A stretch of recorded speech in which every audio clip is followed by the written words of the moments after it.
Pues muy buenos días, es un gusto iniciar esta mesa de un conversatorio dedicado a la historia de la minería comparada México-Chile.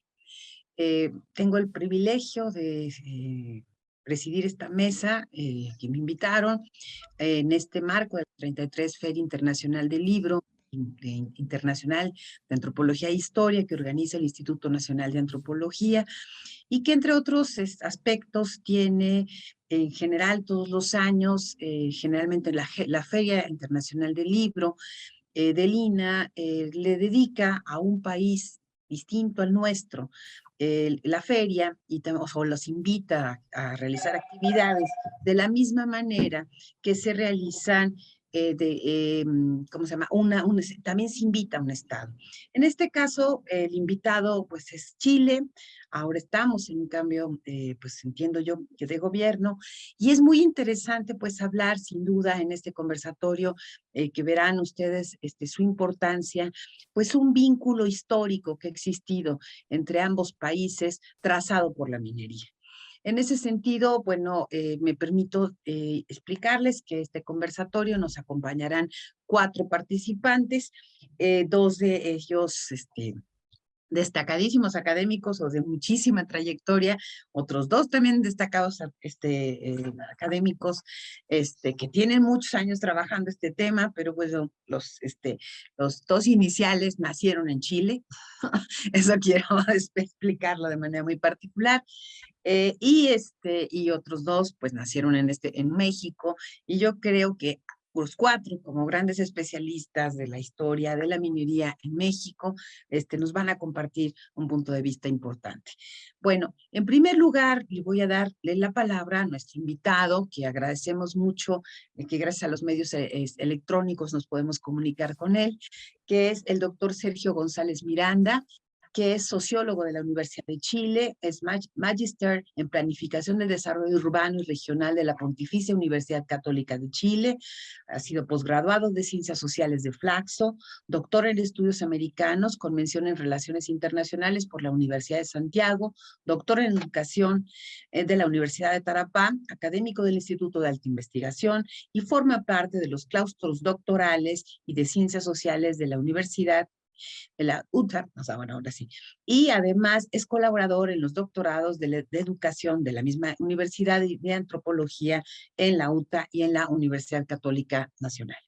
En 2014 recibió el Premio Nacional de Historia, la Medalla Rectores a la Universidad de Chile y el Premio Arturo Prat, y muy distinguido como hijo ilustre de Iquique, donde nació. Se ha destacado por sus trabajos en historia del salitre, historia general, regional, por supuesto, y de las relaciones internacionales de Perú, Bolivia y Chile. Ha publicado libros en sus áreas de especialización, entre otros, Hombres y Mujeres de la Pampa, Tarapacá, en el ciclo de la expansión del salitre, El Dios cautivo, la chilenización compulsiva de Tarapacá, Pampa escrita, cartas y fragmentos del desierto salitrero, la y el escándalo, el conflicto entre Perú y Chile, por Taracá y Arica, ofrenda a una masacre, claves e indicios históricos de la emancipación pampina de 1907. Y bueno, también voy a hablar del libro Personajes de Integración y Palabras de Amistad entre Perú y Chile, el Bicentenario Peruano, y del texto publicado en 2021, Voces desde la Arena, Historia de Mujeres Olvidadas en la Industria del Salitre, 1850-1879. Es para nosotros un privilegio recibirlo y adelante, por favor. Muchas gracias por la presentación, estimada Delia. En primer lugar, quiero agradecer la invitación de la doctora Inés Herrera, con quien tengo un gran cariño y mucha admiración, y también, por supuesto, compartir con Alma, con Juan y con Alejandro. Lo que quiero compartir con ustedes son dos aspectos de la minería, considerando la importancia minera de México, especialmente en el periodo de la Plata, siglo XVIII. El caso de Chile, en rigor, la Plata se ha reconocido mucho más con caracoles el siglo XIX, pero en Tarapacá, que es la región que yo estudio, durante el periodo colonial, hubo una explotación de la plata que fue muy importante en el siglo XVIII en lo que se conoció como la mina de Huantajaya y también Santa Rosa. Ahora, lo importante de lo que quiero compartir con ustedes es que los mineros de Huantajaya, incluyendo también a los descendientes de José Basilio de la Fuente Aro y Loaiza, que fue el minero más rico, digamos, del siglo XVIII, fueron quienes le dieron el primer impulso a la minería del salitre. Ya está comprobado, y yo lo he comprobado, que los mineros que iniciaron la explotación, el cateos en el desierto y posteriormente todo el proceso de explotación salitrero en esa primera etapa, fueron mineros de La Plata. Pero hay que consignar por lo menos un par de aspectos. Primero, que esa minería del salitre en rigor fue salitre potásico, no fue sódico, que fue el que generó la expansión, digamos, de la minería del salitre en el siglo XIX como fertilizante, sino que fue fundamentalmente salitre potásico para la producción de pólvora, porque durante el periodo colonial la pólvora, las fábricas de pólvora estaban prohibidas, pero a partir de 1830 aproximadamente se autorizó, digamos, la fabricación de pólvora. Aún así, en el periodo colonial se generó, por ejemplo, una fábrica de pólvora en Chile, en una bahía pequeña que se llama Tumbes, al lado de Talcahuano, muy cerca de Concepción, que la llevó precisamente un minero salitrero de Tarapacá, que fue Matías de la Fuente, con otro, que era también minero de La Plata, que era Sebastián de Ugarriza. Instalaron alrededor de 1908 una fábrica de pólvora en Concepción, digamos en la zona de Concepción, ahí en Tumbes, que fue destruida en la Guerra de la Independencia. A partir de ahí, digamos, se puede decir de que hay un primer periodo de explotación del salitre, cosa que no ha estado muy clara, digamos, en la historiografía salitrera, de producción de nitrato potásico, ¿cierto? Que tenía un fin distinto a la fabricación de salitre, digamos, de elaboración de salitre, como sódico, digamos, para la producción de fertilizantes. Ahora, en esta primera etapa, que se instalan o se plantifican lo que se conocieron como el sistema de paradas, digamos, es decir, el proceso de lixiviación del salitre era fuego directo con hornos, digamos, de hierro, y que toda esa tecnología, esto es lo interesante, porque toda esa tecnología, todo ese saber minero de La Plata, se transfiere también al salitre y por ejemplo, estos fondos fuego directo, eran fondos que se utilizaban en la producción, en la explotación de la plata. También incluso el léxico minero, por ejemplo, las oficinas salitreras, cuando preguntan por qué se llaman oficinas salitreras, bueno, el concepto de oficina se utilizaba en el periodo de la plata. También, por ejemplo, el concepto de estacas. Las estacas se utilizan en el periodo de la plata y luego en el salitre se conocen como las estacas salitreras. Claro, evidentemente el salitre es un tipo de explotación distinta, digamos a rajo abierto, el otro es por socavón, pero lo importante es que el léxico continúa, es decir, hay una transferencia de saberes, una transferencia de tecnologías, de técnicas mineras, desde el cateo, ¿cierto?, hasta el sistema de lixiviación. Ahora, esto cambia a mediados del siglo XIX cuando se introduce el vapor para el proceso de lixiviación y comienza a dejar atrás este periodo preindustrial a un periodo industrial. Ahora, a mí lo que me interesa es en primer lugar establecer con claridad que Mineros de La Plata fueron los que iniciaron el ciclo del salitre en un primer impulso. Posteriormente esto cambia a través del sistema de máquinas y llegan muchas compañías extranjeras que comienzan, digamos, especialmente habilitadores a través del endeudamiento, ¿cierto?, apropiarse de los destacamentos de los mineros que eran fundamentalmente tarapaqueños peruanos, ¿no? Pero me interesa destacar, y aquí quiero compartir pantalla. Entonces, lo que quiero compartir, ustedes lo están viendo, ¿cierto?, es mi último libro, que se llama Voces desde la Arena, Historia de Mujeres Olvidadas en la Industria del Salitre, Tarapacá 1850, 1879. En esta investigación sobre estos mineros que dieron el primer impulso al salitre, que venían desde La Plata, pude encontrar un archivo en el proceso de expropiación que hizo el gobierno del Perú en el año 1875, 1876 hasta 1878, primero en el gobierno de Manuel Pardo y después en el gobierno de Mariano Ignacio Prado. En ese periodo se produce el proceso de expropiación y ahí lo interesante es que los títulos que compran, que en realidad quiero aclarar que no lo hace en rigor el gobierno lo hace a través de bancos asociados, por lo tanto, quiero aclarar que esto no fue un proceso de nacionalización de la minería, sino fue un proceso de transferencia de una minería privada a otra privada que eran los bancos asociados de Lima, ¿no?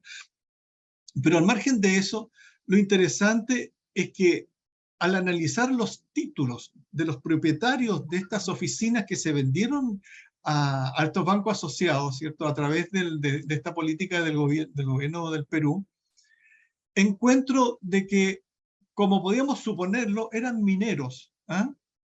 Pero encuentro que en rigor no todos eran mineros, sino que hubo una cantidad importante de mujeres propietarias de oficinas salitreras de Parada, que era la oficina de salitreras de Parada, que eran las que, como yo les decía, que fueron las primeras que se plantificaron entre 1810 y en adelante, digamos, pero fundamentalmente entre 1810 y 1850 se plantificaron fundamentalmente oficinas de Parada, digamos, de liciviación a fuego directo, con influencia, como les decía, de la minería de La Plata. Bueno, en rigor eran familias de mineros, ¿ah? Gremios, pero fundamentalmente eran redes de parientes, digamos, que lograron acceder a través de las diputaciones de minería, ¿cierto?, a importantes destacamentos, pero no todos fueron hombres, sino que hubo una cantidad muy significativa de mujeres. Yo por lo menos en este libro analizo 21 casos de propietarias, pero son muchas más.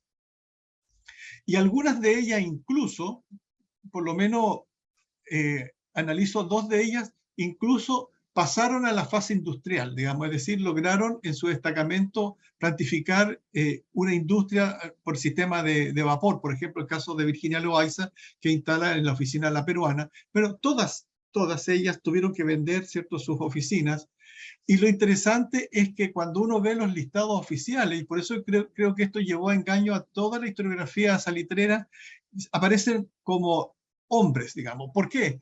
Porque quienes vendieron las oficinas a las mujeres en general no sabían firmar, ¿ah? Entonces tenían que recurrir a alguien que las representara. Algunas veces eran abogados, otras veces eran otros mineros, y por lo tanto, quienes hicieron la venta de manera formal, estos abogados, a veces se le asocia el apellido de ellos a la propiedad, ¿ah? Entonces, o sus esposos aparecen también como posibles dueños de las oficinas. Le voy a poner un solo ejemplo.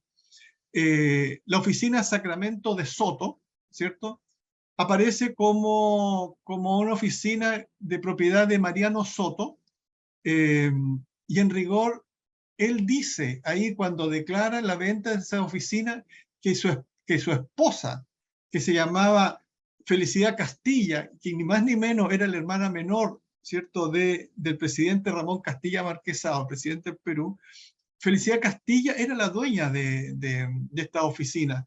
Por lo tanto, pero sin embargo, en los listados oficiales aparece como Sacramento de Soto. Y esto fue, en rigor, en muchísimas otras oficinas. Incluso hay una oficina que se llama Matamunqui, ¿cierto?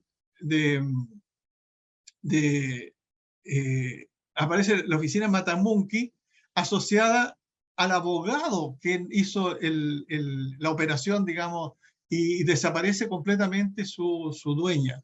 Entonces, aquí por eso que yo le pongo que son voces desde la arena, porque prácticamente por 200 años estuvieran absolutamente ocultas estas mujeres de ser reconocidas como mineras, propietarias, dueñas de oficinas salitreras, si bien ninguna de ellas, o muy pocas a través de sociedades, por ejemplo el caso de la sociedad de Ugarte y Ceballos, que ahí está la señora, ¿cierto? Rosa Bernal, que era la madre de Francisco Ugarte, que fue este famoso héroe del Perú en la Guerra del Pacífico. Ella era socia de Ugarte y Ceballos, y por tanto ella conservó esa propiedad porque esa compañía continuó durante el periodo chileno, pero ella se fue a vivir a Europa. Y por tanto, tanto ella como su hija quedaron también en esta compañía como las otras socias, digamos, ¿no? Pero por tanto, en rigor, todas estas mujeres que fueron muchas, y aquí hay un elemento, desaparecen, digamos, de los listados oficiales. Pero aquí hay dos elementos que me parecen clave. Uno, que todas estas mujeres, las mujeres que conservaron estas propiedades y tuvieron acceso a ellas, eran viudas. ¿Ah? El hecho de enviudar, muchas veces eran propiedades que habían conseguido como dentro de un matrimonio, ¿cierto? El enviudar las dejaba propietarias de esta oficina y tenían plenos derechos. Algunas otras eran solteras, ¿cierto? Y otras eran casadas, pero eran las menos. En rigor, la mayoría de estas mujeres que fueron propietarias de oficinas salitreras en el periodo peruano, o eran viudas o eran solteras. Ahora, alguien podría estar pensando que las recibieron de herencia, ya sea del marido, o de sus padres, o de sus hermanos, o de sus hijos. Algunas sí, pero varias de ellas fueron cateadoras, ellas fueron las que aumentaron los destacamentos y ellas fueron las que levantaron las oficinas. Por lo tanto, se puede decir que fueron mineras en el más pleno sentido del término. ¿Por qué pudieron estas mujeres desarrollar la minería del salitre y no así, por ejemplo, si hacemos un estudio comparado, ¿cierto?, con la minería de socavón, ¿ah? como la minería que se desarrolló en México o la minería que se desarrolló en Bolivia? Bueno, porque esta minería no fue de socavón, fue a rajo abierto y por lo tanto no operaron muchas de las mitologías asociadas, digamos, a la presencia de las mujeres en las minas.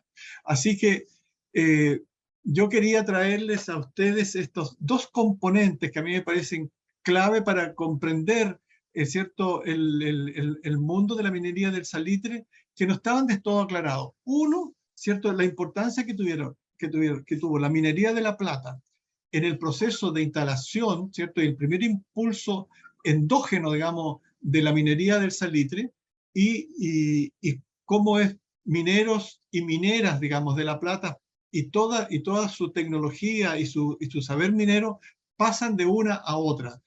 Algunos pensaban de que había mucha influencia ¿cierto? De la economía del guano al salitre. Eso no es así, porque la economía del salitre es anterior a la del guano. ¿Ah? Lo que pasa es que el guano fue más exitosa, digamos, fue de la década del 40, pero ¿cierto? Las primeras paradas se instalan en 1810. ¿Ah? Entonces, esto también influye muchísimo en toda la minería del salitre en Chile, en Antofagasta y Taltal, porque la minería de Tarapacá parte 50 años antes, digamos, medio siglo antes parte que Antofagasta y Taltal.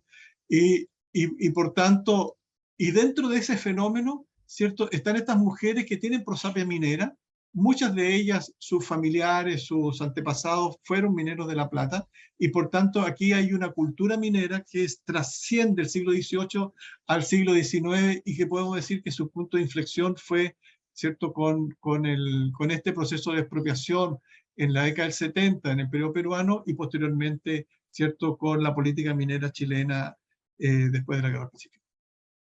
Muchas gracias, se ajustó impresionantemente al tiempo. La verdad, sí, creo que el tema de la mujer en el ámbito del trabajo es digno de una gran atención y bueno, este vínculo que nos hace pues aclararnos un poco entre esta parte de la producción de la plata y el salitre. Bueno, es muy interesante. Yo creo que son escasos los casos. Ojalá podremos también que este conversatorio sirva para distribuir algunos de los libros que se han hecho al respecto y sobre todo textos recientes en aspectos tan importantes y de veras lo digo porque creo que pues precisamente el trabajo de la mujer, casi siempre ignorado, hoy en día en México empieza a tomar mayor y mayor relevancia en muchos programas y vale la pena también estudiarlo desde perspectivas, ahora sí que históricas en cada uno de los países. Muchísimas gracias. Continuaría con quien nos hizo el favor realmente de organizar esta mesa y que se lo agradezco enormemente, a la doctora Inés Herrera Canales.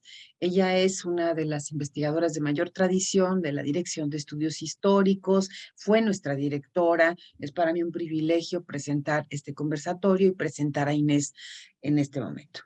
Ella, Inés Herrera Canales, es profesora de Historia y Geografía de la Universidad de Chile. Se doctoró en Historia en el Colegio de México, con estudios de especialización en Historia Económica de la Universidad Nacional Autónoma de México y una estancia de investigación postdoctoral en la Latin American Study de la Universidad de Stanford en Estados Unidos. Ella ha sido investigadora, como les decía, de la Dirección de Estudios Históricos desde 1975 y es profesora en Historia de México por varias universidades mexicanas y de Geografía e Historia de Chile, como las universidades de Chile y de Concepción también en Chile. Pertenece al Sistema Nacional de Investigadores desde 1987 y pues también es una de las investigadoras de mayor productividad del INAH. Es especialista en historia económica, con énfasis en el comercio y la minería mexicana y latinoamericana. Ha publicado numerosos libros, capítulos de libros y artículos acerca de la historia de Chile y de la historia económica de México en diversas editoriales mexicanas e internacionales.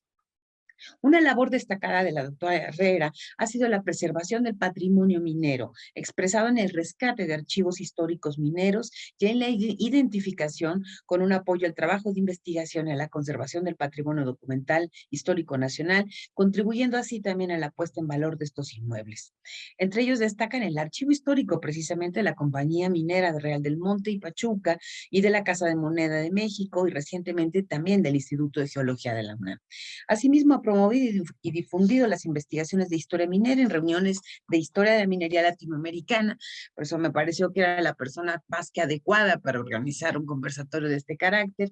Y debo decir que entre sus distintas investigaciones, que solo hago referencia a algunas, está un texto que es prácticamente un clásico, que es El comercio exterior en México, 1821-1875, la guía del archivo histórico precisamente de la Compañía de Minas de Real del Monte en Pachuca, Mining, Metallurgy and on desarrollo durante el siglo XX, perdón, ya estoy cambiando de aquí, haciendo una mala traducción, crisis y repuntes mineros en el siglo XIX, las guerras de independencia y las primeras décadas de la República Latinoamericana, que son entre las cosas que tienen muy recientes, publicadas, bueno, un poco más, entre la historia general de América Latina. También tiene un trabajador, digamos, un también reciente en la revista Nuevos Mundos, que de Francia, que se llama Trabajadores y Técnicos Mineros y Andinos en las fiebres del oro del mundo del siglo XIX. Y un trabajo también publicado en el texto El Jardín de las Hesperidades, estudios sobre la plata iberoamericana, que es del 2020, que debo decir que estaba trabajando el éxodo del molino chileno de minerales en el siglo XIX de Chile a Estados Unidos.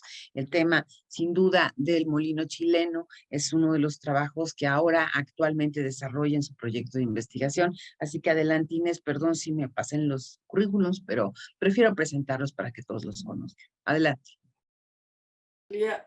Muchas gracias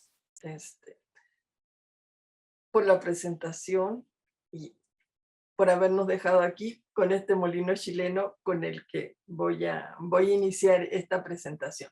Creo que es la primera vez que empiezo a hablar de esta investigación que inicié hace algún tiempo y que es bastante atractiva para mí porque por primera vez estoy trabajando entre la historia minera mexicana y la historia minera de Chile.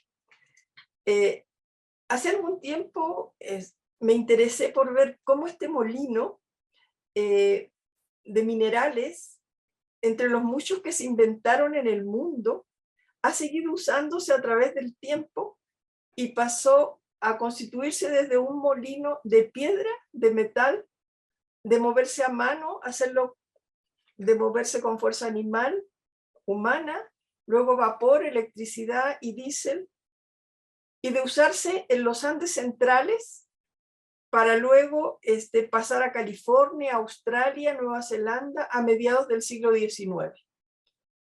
De utilizarse sin restricciones en los lugares de origen, a pasar a ser patentizado en Estados Unidos y Australia y tomar ya una nacionalidad extranjera y empezar a pasearse por el mundo a través de la fabricación, de industrialización del molino a través de fábricas norteamericanas, alemanas e inglesas. Actualmente todavía subsiste y se vende a través de internet por empresas chinas. Entonces, este molino tiene una trayectoria de siglos. Bueno, se conoce como trapiche en Chile, molino chileno en el mundo, y ya pasó a ser el Chilean Mill. Un instrumento de molienda de minerales con amalgamación, o sea, combina la molienda de pulverización, porque es un molino chiquito, conjuntamente con la amalgamación que se usaba en México, pero a nivel de una taza, de una creación en piedra, como una gran vasija donde se va a hacer la molienda y a la vez la combinación con el mercurio para aprovechar el oro. Esto evolucionó tanto en América Andina como en el mundo, en las fiebres del oro.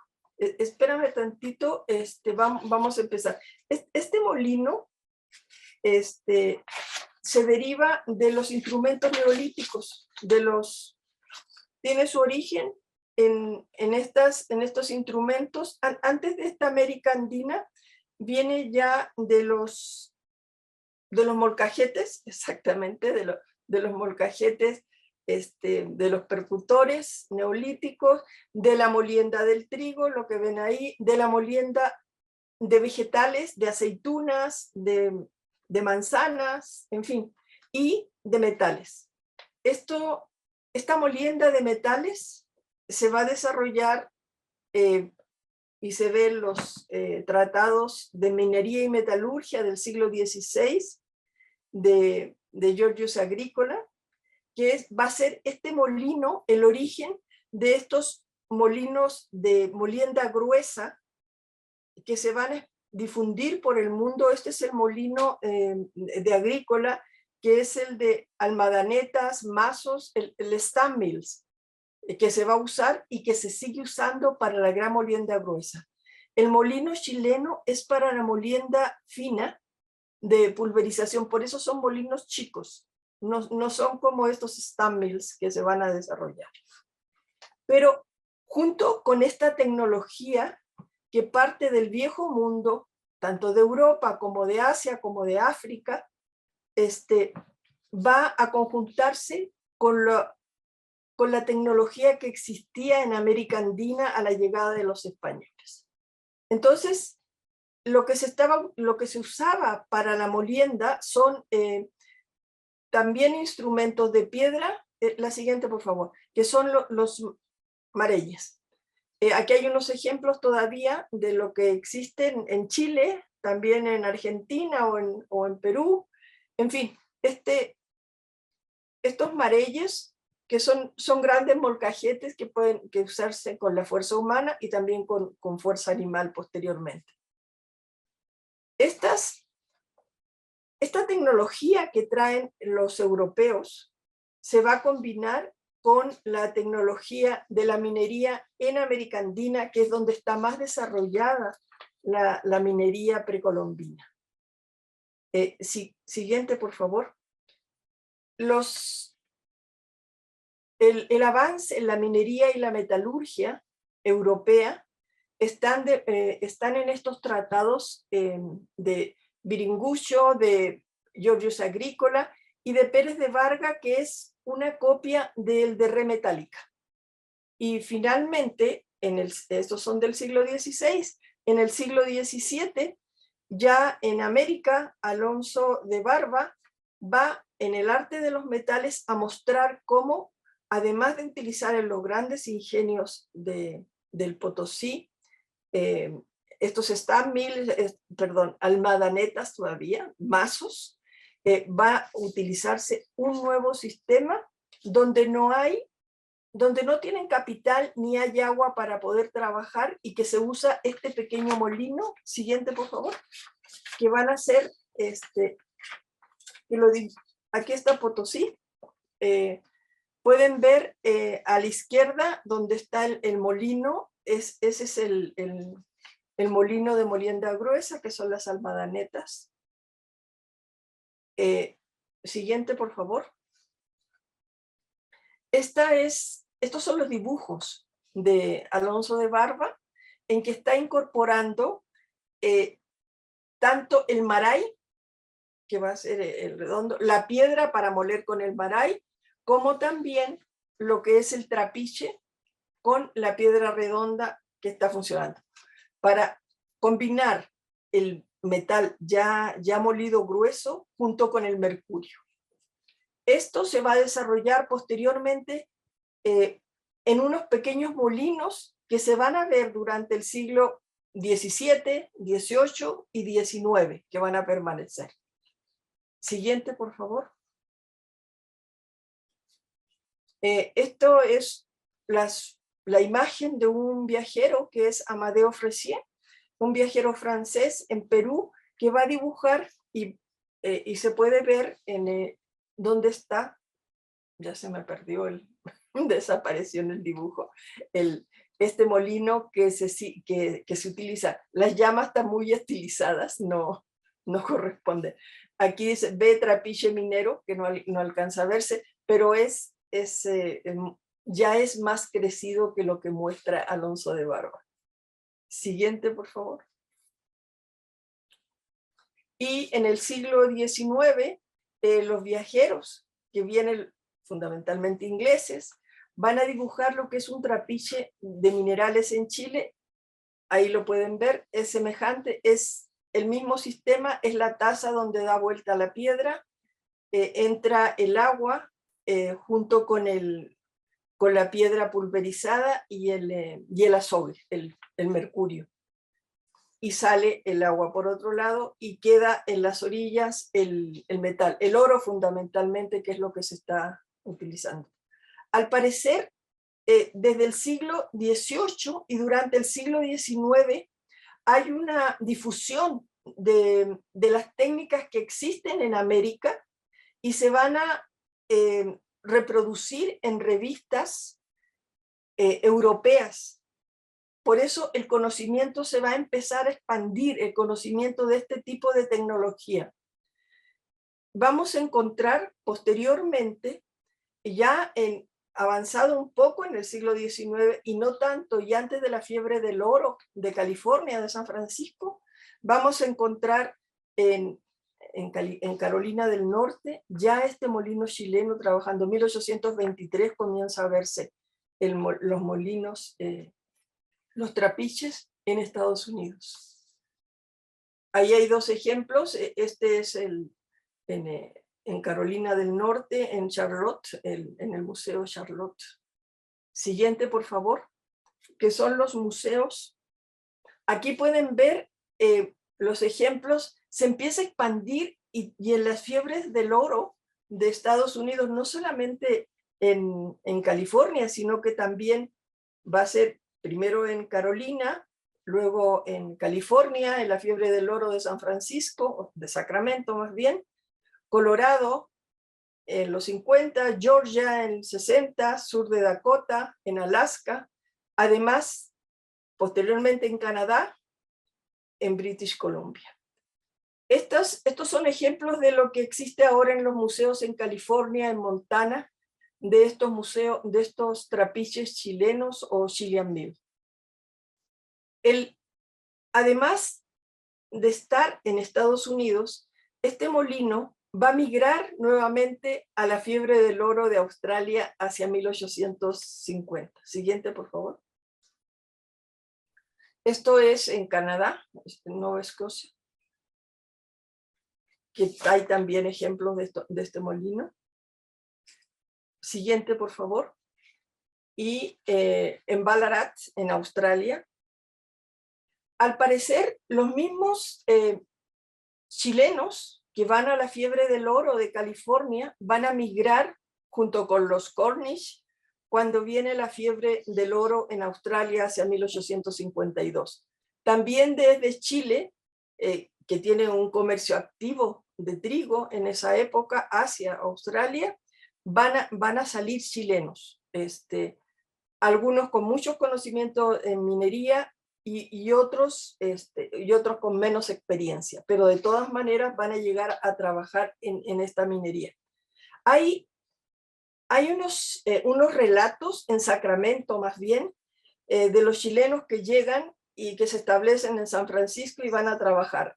Y se comenta que estos chilenos llegan con 3 instrumentos. Uno, un corvo, que le llaman, que es un cuchillo especial para raspar la roca, un cacho o cuerno para meter en los lavaderos de oro y ver el tipo de metal que pudieran sacar del aluvión del mineral, y a la vez un extraño, dicen,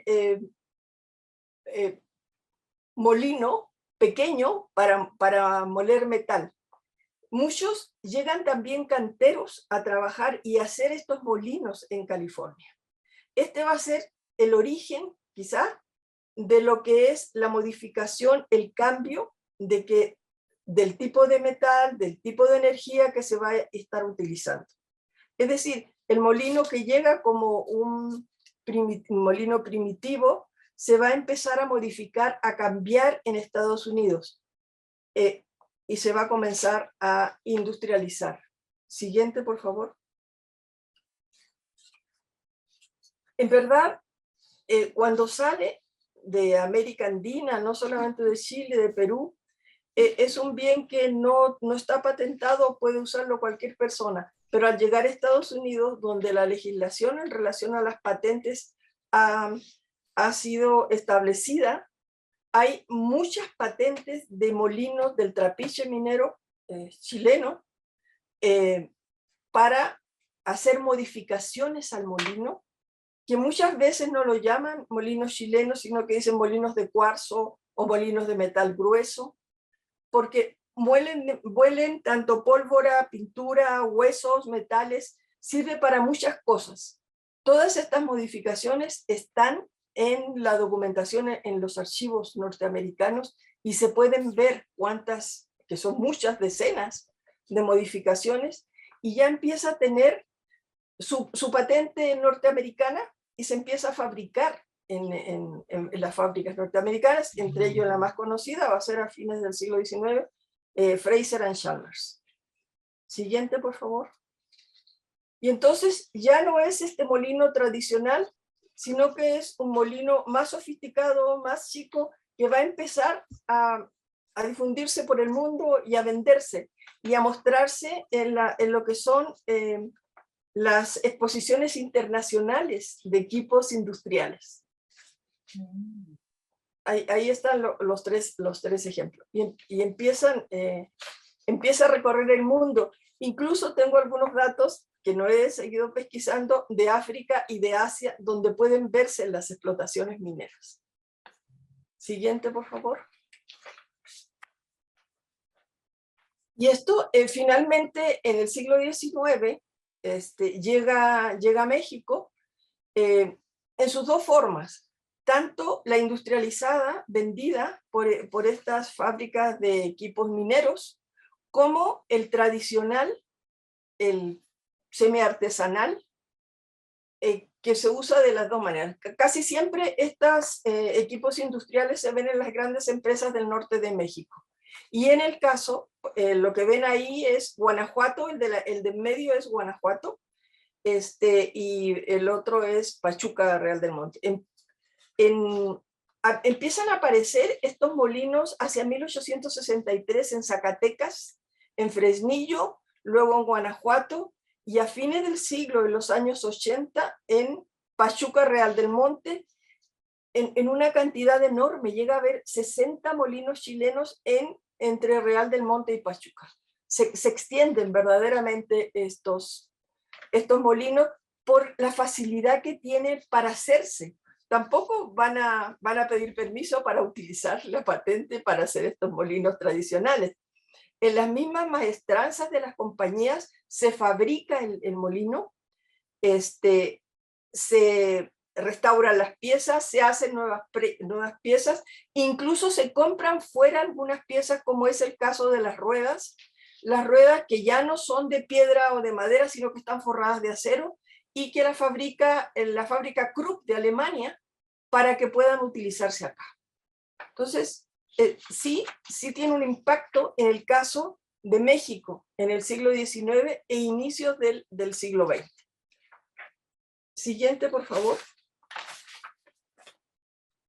El molino chileno, y esto me voy a topar un poco con Juan, este sistema Krohnke, lo que ven arriba son molinos chilenos, es un molino chileno en serie, que es una molienda para pulverizar, pequeños molinos, y a la vez la utilización del sistema con el sistema de beneficio por toneles con mercurio, que es lo que se utiliza también en México, y que se empieza a utilizar, aunque no masivamente desde fines del siglo XVIII, pero que se aplica a través de 1850 en adelante en México.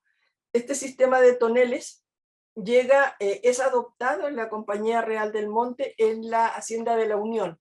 En general, en la Real del Monte y Pachuca se utiliza más bien el sistema de refinación de patio, pero en la Hacienda de la Unión se va a utilizar este sistema Krohnke, que se importa desde Chile, y que a la vez uno de los ingenieros de la compañía, que es Narváez, egresado del Colegio de Minería de acá, quiere hacerle una modificación, que es, en vez de en los toneles meter mercurio, meter cianuro.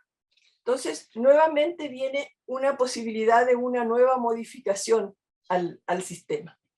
En fin, este molino, la historia del molino chileno es más bien de una tecnología minera primitiva desarrollada en las explotaciones mineras andinas, que migró a otras regiones mineras donde tuvo resultados satisfactorios para pulverizar metales duros, y sufrió modificaciones tanto en los materiales como en la energía utilizada.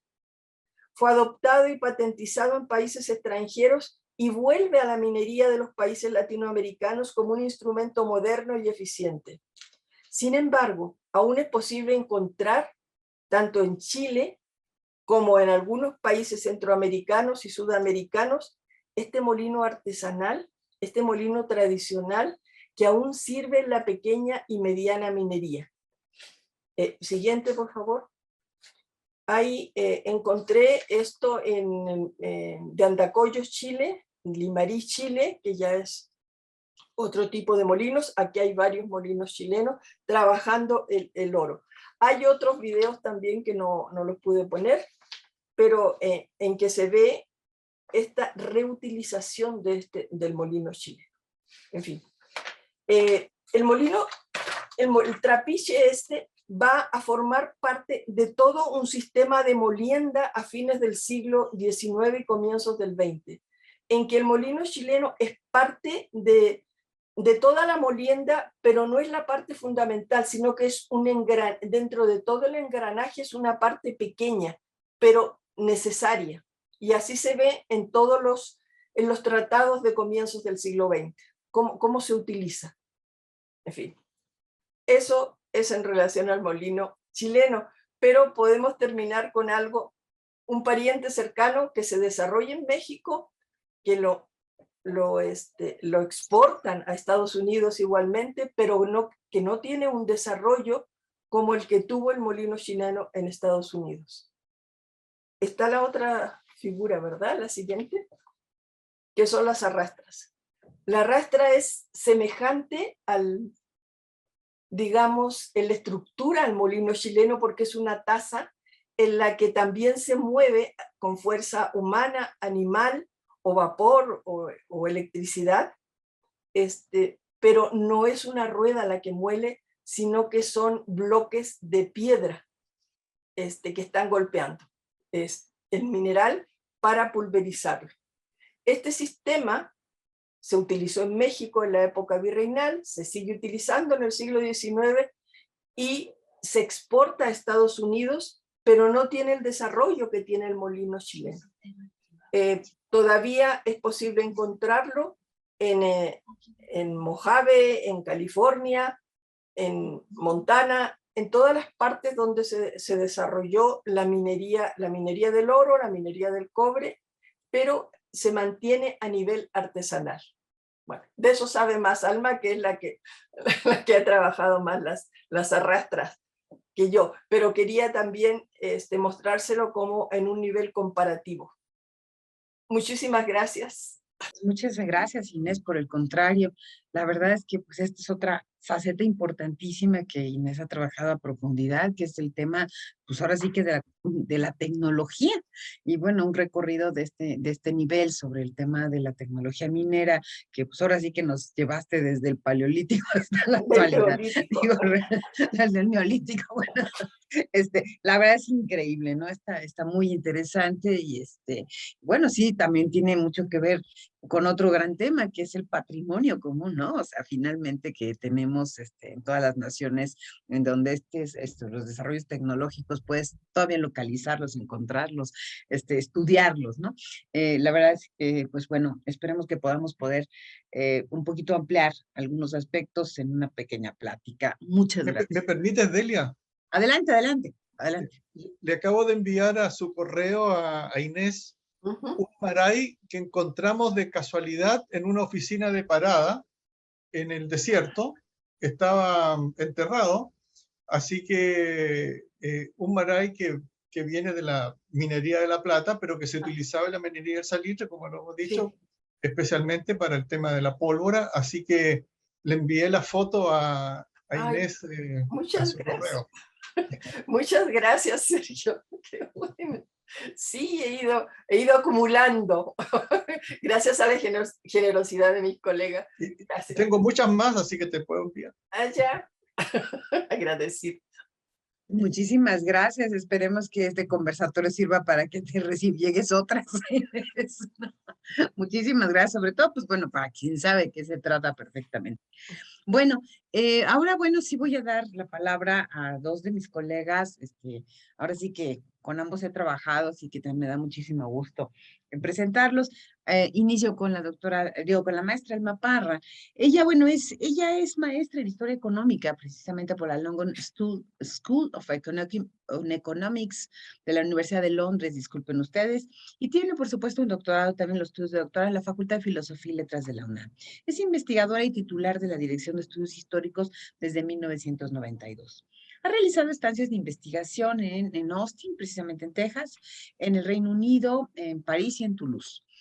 Sus áreas de estudio es la historia económica, la minería y la conexión con empresarios, las inversiones británicas, las casas de moneda y la tecnología durante el siglo XIX. Sus proyectos actuales son influencia británica en la minería mexicana y las redes internacionales de abasto e insumos en la historia minera. Debo decir que también, aunque no lo menciona en su currículum, ya ha hecho precisamente este vínculo con la historia británica, pues yo creo que de los pocos trabajos que se han hecho, o algunos, sobre el tema de la historia misma de los migrantes británicos en México, como también en buena medida lo inició Inés. Ha participado en la coordinación de actividad de rescate y catalogación, pues, de trabajos que ha trabajado incluso con Inés, por supuesto, con el Archivo General de la Nación sobre la Casa de Moneda de México y, por supuesto, en el Archivo del Instituto de Geología. Y ha organizado reuniones nacionales e internacionales al respecto.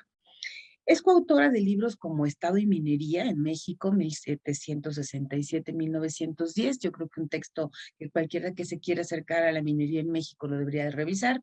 Una breve historia de Guanajuato, también publicada por el Fondo de Cultura Económica y ha coordinado también un dossier para la revista Histor, que se llama Historia de la Minería en el 2014.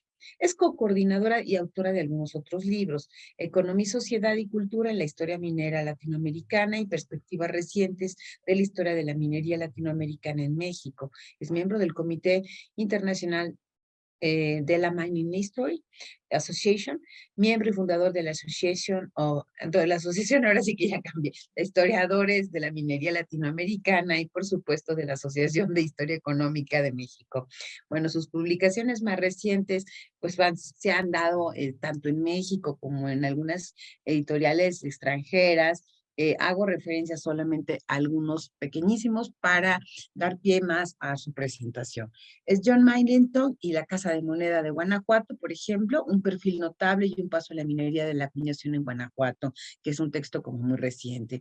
Local Moments and Mining History, pues en una revista precisamente en Making Science of Mining History del 2020, las fuentes británicas para el estudio de la producción de la plata en México temprana en el siglo XIX, en un libro coordinado precisamente por Nuria Salazar y Jesús Paniagua, que se llama El Jardín de las Hespérides, estudios sobre la plata iberoamericana en los siglos XVI al XIX, publicado en León.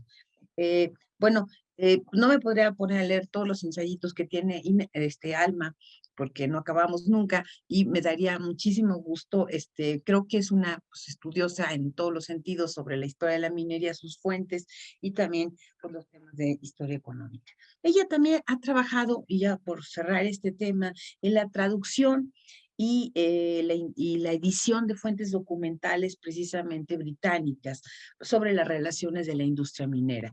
Y en ese sentido, bueno, pues también le agradezco muchísimo su presencia y me permito ahora sí que pedirte de la manera más atenta que inicies tu participación. Muchísimas gracias, Delia. Eres muy gentil con tu presentación y pues voy a dar inicio a este tema, que es parte de lo que ha resultado justamente lo que amablemente mencionaste de mi trayectoria, que tiene que ver con la conexión de México con Gran Bretaña y de la gran influencia que tuvo en el siglo XIX en la minería, por distintas razones, y que he tratado de estudiar desde muchos puntos de vista, desde el aspecto financiero, de cómo se invirtió en México, de cómo, qué es lo que aportó esa participación británica en México y cómo hay también una trayectoria tecnológica que inunda, digamos, de alguna manera la minería mexicana. Si me hace favor de pasar la siguiente, voy a hacer un resumen con imágenes de lo que me ha interesado ver antes de poder, digamos, hablar de la trascendencia de la influencia británica, pues me tuve que poner a estudiar muy a fondo e incluso no solo en fuentes secundarias, sino que he logrado acudir a archivos británicos de importancia que me han permitido hacer este vínculo. Y un breve resumen es de qué está pasando en Inglaterra, qué es lo que le está interesando a los mexicanos posteriormente introducir. Hay muchos momentos de transferencia tecnológica a la minería mexicana, por supuesto desde España con la influencia alemana que tuvieron desde siempre. Después, un intento preindependiente, digamos, del periodo preindependiente de México, en el que también los alemanes tienen un periodo de importancia muy grande. Y después es realmente cuando la tecnología y la influencia británica llegan a establecerse con mucha más fuerza en México, pero que están influidos por los mismos desarrollos que se están dando en la Gran Bretaña, como fue la máquina de Newcomen a principio del siglo XVIII. Sí, la siguiente, por favor. Estos son, digamos, los inventos más grandes que están influyendo en la tecnología británica para aplicarse a la minería, que son la máquina de Newcomen, después su perfeccionamiento por Watt, después de Boulton y Watt, que se convierten en unos importantes productores tanto de maquinaria como de aparatos para crear fuerza motriz. Y después, a partir de 1800, cuando Trevithick, otro minero importante en el sur de Inglaterra, utiliza, una vez que Boulton y Watt pierden la vigencia de su patente, a aplicarlo hacia la minería. Trevithick no tuvo influencia directa en México, sí la tuvo, por ejemplo, en algunos países andinos, pero que sus hallazgos fueron utilizados en México. La siguiente, por favor. El micrófono, por favor, Sergio. Sí, alguien por ahí tiene un micrófono. Después, por ejemplo, estas son ejemplos de lo que ya logramos ver de la tecnología británica que llega a México. Esto es lo que se ve en Gales y Cornwall a mediados de los años 1850, a mediados del siglo XIX. La siguiente, por favor. Aquí me quiero ir rapidito para aterrizar en México. Esto es, por ejemplo, una efigie, obviamente, de Boulton y Watt, que se establecen en Birmingham como los grandes abastecedores de tecnología minera. La siguiente, por favor. ¿Qué son las cosas? Ahora les explicaré. Boulton y Watt empiezan a tener una influencia primero en España, que se reflejó a finales del periodo virreinal en México, por la influencia que tuvo Cádiz a través de Inglaterra, Cádiz, Nueva España, y que posteriormente se renueva para en el periodo postindependiente con más fuerza y con mayores facilidades por que se dieron ya como República Mexicana a las inversiones extranjeras. La que sigue, por favor. Esta es la conexión más directa que yo he encontrado, que ejemplifica muy bien cómo llega toda la influencia británica a México, por la presencia de Humboldt, que hace una publicidad muy grande de lo que está pasando en México y que hace que muchos británicos se interesen en la minería mexicana. Y la promoción que también se hizo desde México con personajes como Alamán.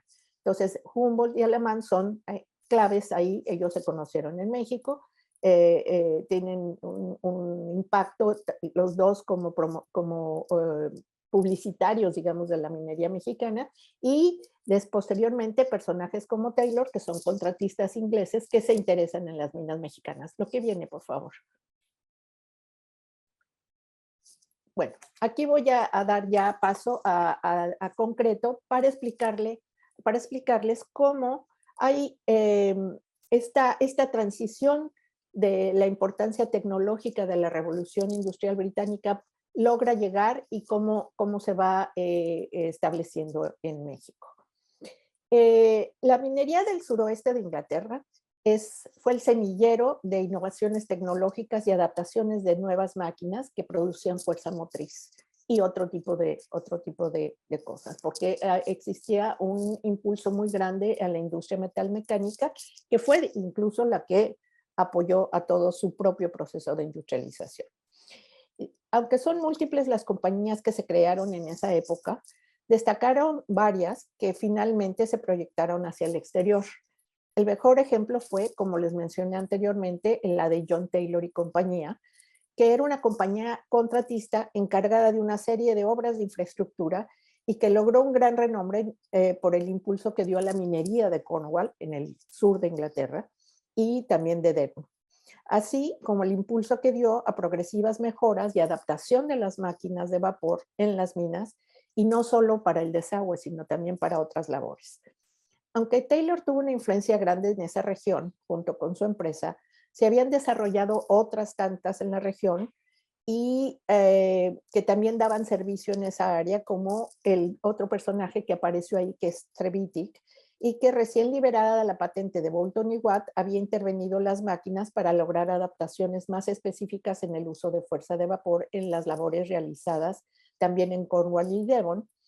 Y otra empresa importante, por ejemplo, fue la que se estableció en un pueblo que se llama Hale, que inició como la fundidora Harvey y Co., que se convirtió muy pronto también en la surtidora más importante de la región de la maquinaria y herramienta.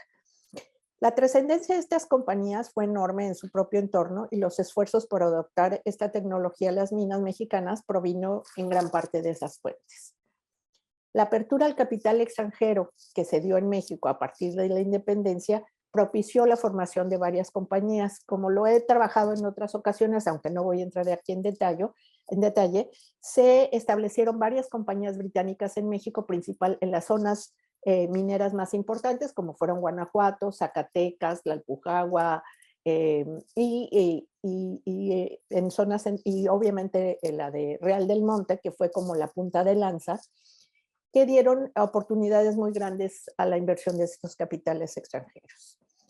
Una de las cosas más importantes que tenían en sus proyectos estas compañías era, por supuesto, invertir ese capital para ayudar a renovar las minas mexicanas, pero era una idea de superioridad tecnológica que ellos tenían sobre las posibles, sobre las técnicas mexicanas que se usaban. Ellos vinieron con esta idea de que su tecnología aplicada a México iba a dar rendimientos muy grandes en las minas mexicanas. Y esto tuvo sus claroscuros, porque en algunos casos sí sucedió esto, pero en otros casos no fue exacta, no se logró del todo esta adaptación de tecnología. Sin embargo, una de las cosas más importantes que ellos quisieron hacer fue introducir la máquina de vapor, porque con ello ellos consideraban que era posible hacer una producción masiva, introducir técnicas que permitieran producir masivamente los minerales. Por ejemplo, en el año de 1827, cuando ya tenían 3 años trabajando varias de estas compañías, el ministro británico en México de la época decía que en Real del Monte el éxito dependía de la aplicación de la fuerza de vapor y sus máquinas que hacían indispensables para los trabajadores de toda clase. Allí, decía, se están tratando de hacer los mejores ajustes para introducir la maquinaria. Ahí llegaron 5 máquinas de vapor, 3 de ellas de una compañía llamada Wolf y 2 de Taylor, este importante contratista británico al que he estado estudiando lo más posible para poder entender cómo llegaron a México esta tecnología y este capital en general.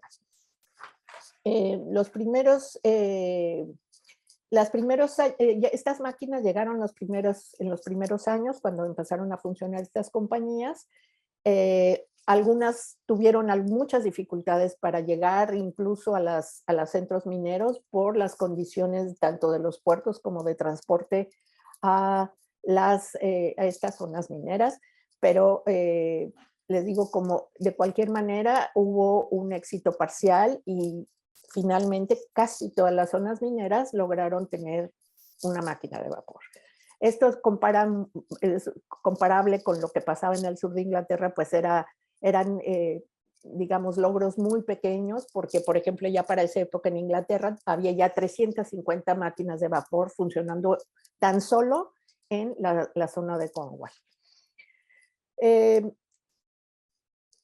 Como les decía, a veces, una vez ya instaladas las máquinas, podían no funcionar. Por ejemplo, en Tlalpujahua, las máquinas de vapor no pudieron drenar el agua de las minas porque no había otra infraestructura similar a la que ya existía en Inglaterra.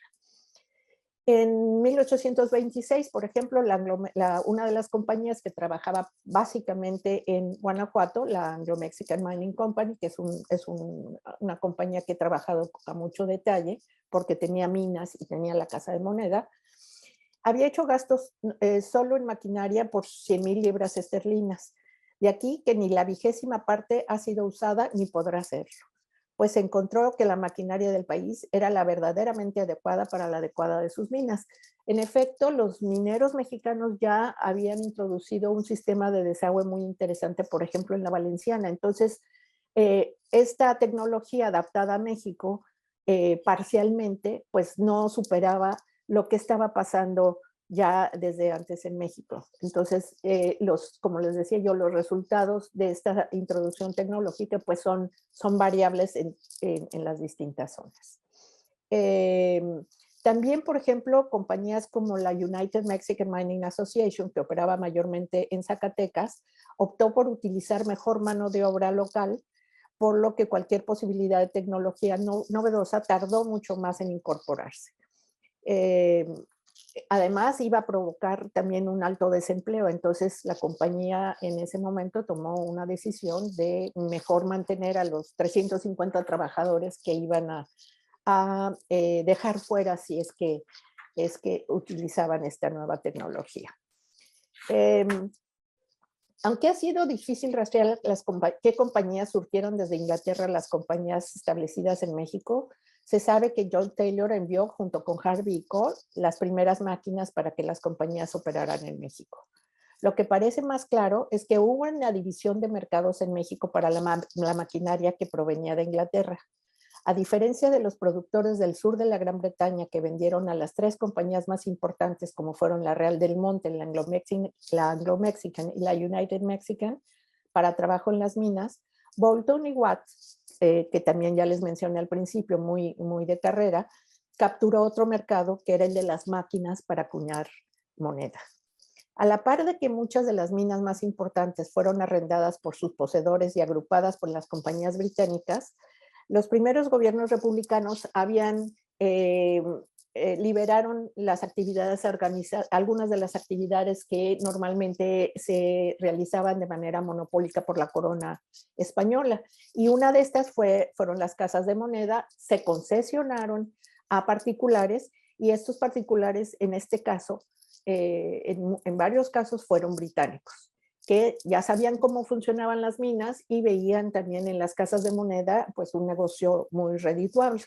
Y siguieron al mismo patrón de tratar de modernizarse y por lo mismo también trataron de traer maquinaria mucho más moderna para la propia acuñación.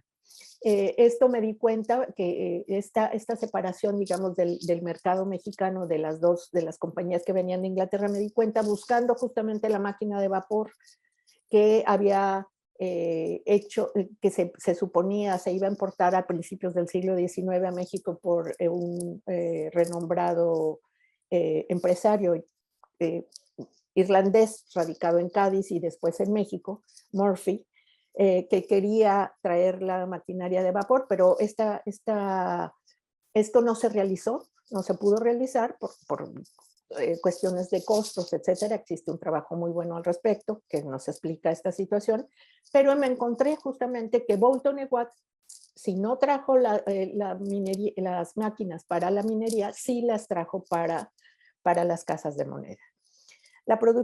Si podemos seguir con las otras estampas, por favor. Estos son los prototipos de Harvey que de alguna manera posteriormente llegaron ya hacia finales del siglo XIX a la Real del Monte, por ejemplo. La siguiente, por favor. Estos son los tipos de maquinaria que llegaron de Boulton y Watt hacia las casas de moneda mexicanas. La producción de moneda también, como les decía, fue objeto de modernización.